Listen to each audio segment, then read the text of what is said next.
बीतेरवार अस्पताल में लापरवाही का ऑपरेशन, 6 दिन बाद प्रसूता की बिगड़ी हालत, पति का फूटा गुस्सा, तो की तोड़फोड़। ओटी शुरू होने पर अस्पताल में किया गया था पहले ऑपरेशन, अपना विवाद का कारण। बीतेरवार के सामुदायिक स्वास्थ्य केंद्र में पिछले 6 दिन से भर्ती सीजर ऑपरेशन की प्रसूता महिला की बुधवार की रात अचानक हालत बिगड़ गई। तेज बुखार और गंभीर कमजोरी होने की स्थिति में कोई भी चिकित्सक जब प्रसूता महिला को देखने नहीं आया तो महिला के पति का गुस्सा फूट पड़ा और उन्होंने ऊँची लगाते हुए पहले चिकित्सकों को गाली गलौज कर डाली, उसके बाद अपना आपा खो बैठे। महिला के पति ने नवजात शिशु NSUI में तोड़फोड़ कर दी और बगैर कोई आधिकारिक रेफर की गंभीर हालत में वो अपनी पत्नी को इलाज के लिए ग्वालियर ले गया, जिससे महिला के पति ने जहां एक और स्वास्थ्य प्रबंधन व्यवस्था पर गंभीर आरोप लगाए तो वहीं तोड़फोड़ को लेकर स्वास्थ्य प्रबंधन द्वारा गाली गलौज और तोड़फोड़ करने वाले युवक के खिलाफ कार्रवाई किए जाने और पूरे मामले की जाँच किए जाने की बात कही जा रही है। बता दें कि ये घटना 29 अप्रैल बुधवार की रात्रि को हुई।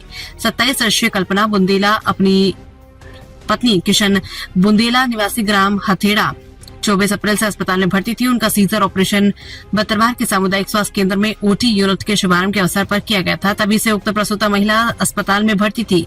सीजर ऑपरेशन के 6वें दिन बुधवार की रात उन्हें शारीरिक कमजोरी के साथ तेज बुखार आया, जिससे उनकी हालत और बिगड़ गई, जिसको लेकर महिला के पति किशन बुंदेला का आरोप है कि महिला की तबियत बिगड़ने पर इमरजेंसी ड्यूटी पर तैनात चिकित्सकों को बार बार सूचना दी गई, लेकिन वे समय पर नहीं पहुंचे और उचित इलाज नहीं मिला। तकरीबन 1 घंटे तक इंतजार करने के बाद पहुंचे चिकित्सक के द्वारा बगैर कोई परीक्षण किए ही फॉर्मेलिटी भरा इलाज किया जा रहा था, जो कि महिला की बिगड़ती हालत से नाकाफी था। इलाज में बढ़ती जा रही लापरवाही से महिला का पति अपना आपा खो बैठा और इलाज करने आए चिकित्सकों पर अपना आक्रोश प्रदर्शित करते हुए उन्हें गाली गलौज करने लगा, साथ ही उन्हें खदेड़ने के लिए पीछे पड़ गया, जिससे चिकित्सक से लेकर अस्पताल में मौजूद अन्य पैरामेडिकल स्टाफ में भगदड़ मच गई। वो पत्नी की बिगड़ती हालत को देखकर बेकाबू हुए पति को जब कुछ नजर नहीं आया तो उसने नवजात शिशु स्थिरीकरण कक्ष के कांच के दरवाजे तोड़ दिए। बीतेरवार से आरिफ खान की रिपोर्ट।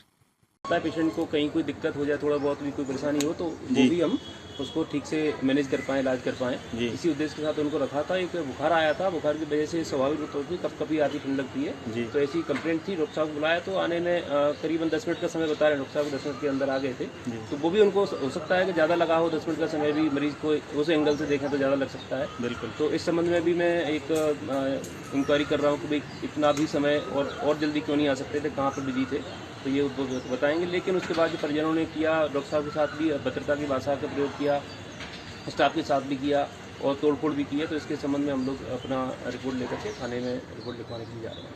तो सर अभी तक जैसे रात से अभी तक आप मतलब थाने नहीं गए? नहीं, 112 पर कॉल किया है, TI साहब को हमने इन्फॉर्म भी किया है, वो इन्फॉर्म भी है और पुलिस भी रात में आई थी तब तक, लेकिन जो वो लोग जा चुके थे इसलिए। सर परिजनों का आरोप है कि लापरवाही रही है, देख रेख का अभाव रहा है, ये इस पर क्या कहना है? देखो 5 दिन से लगातार वो खुश भी थे, वो कोई बात भी नहीं थी। आप समझ सकते हैं कि लापरवाही होती तो शुरू से लेकर 5 दिन में कोई न कोई बात आती।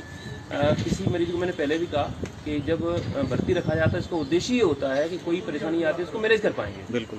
तो इसी वजह से उनको भर्ती रखा गया था। कोई परेशानी आती है तो उसको हम सॉल्व करते, लेकिन उनको तो थोड़ा सब्र करना चाहिए था कि हम डॉक्टर हैं यहाँ पर और स्टाफ है मौजूद।